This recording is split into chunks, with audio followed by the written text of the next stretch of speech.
சேலத்தில் அடுத்தடுத்து 13 கடைகளின் பூட்டு உடைக்கப்பட்டு லட்சக்கணக்கான பணம் கொள்ளையடிக்கப்பட்ட சம்பவம் குறித்து போலீசார் விசாரணை நடத்தி வருகின்றனர்.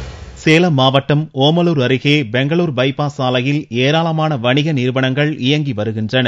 புதனன்று இரவு அடுத்தடுத்து 13 கடைகளின் பூட்டு உடைக்கப்பட்டு பணம் கொள்ளையடிக்கப்பட்டது அறிந்து கடை உரிமையாளர்கள் போலீசாரிடம் புகார் அளித்தனர். அடையாளம் தெரியாத நபர்களின் நடமாட்டம் அதிகமாக இருப்பதாகவும் கடைகள் மட்டுமின்றி பொதுமக்களுக்கும் பாதுகாப்பற்ற நிலை ஏற்பட்டுள்ளதாக அப்பகுதி மக்கள் தெரிவித்தனர். மளிகை கடை, புரோக்கர் ஆபீஸ், எலக்ட்ரிக்கல் கடை, ஆயில் கடை, பைனான்ஸ், ஆட்டோமொபைல்ஸ், இந்த மாதிரி எல்லா கடையுமே பூட்டை உடைச்சி இருந்த காசெல்லாம் எடுத்துட்டு போயிருக்காங்க.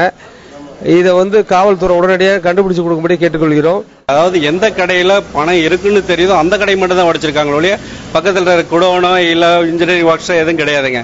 பைனான்ஸ், எலக்ட்ரிக் கடை, மளிகை கடை இதை மட்டும் தான் உடைச்சு எடுத்திருக்கானுங்க. பட் அவனுடைய மோட்டிவ் பணம் எடுக்கிறதுல மட்டும் தான் இருக்குது ஒழிய பொருள் எடுக்கிறதுல கிடையாது. அது மட்டும் இல்ல, இந்த ரோட்ல மணிப்பால் ஹாஸ்பிட்டல் இருந்து கரும்பாலை வரையில எடுத்துட்டீங்களா, டெய்லி தண்ணி 8 மணிக்கு மேல தண்ணி அடிச்சுட்டு பைபாஸ்லயே படுத்து கிடக்குறானுங்க. பக்கத்துல இருக்க கடைக்கு வெளியில படுத்துக்கிறானுங்க. அவங்களை கண்டுக்கிறதுக்கு ஆளும் இல்ல. நாங்களும் எவ்வளவு தூரம் துரத்தி பார்த்துட்டோம். 8 மணிக்கு மேல பார்த்துட்டு நாங்க ஒரே ரொம்ப மோசமா இருக்கு. தண்ணி அடிக்கிறானுங்க. ஒயின் ஷாப் இருக்கிறதா காரணம் நம்பர் 1. இச்சம்பவம் குறித்து வழக்கு பதிவு செய்துள்ள சூரமங்கலம் போலீசார் கொள்ளையர்களை தீவிரமாக தேடி வருகின்றனர்.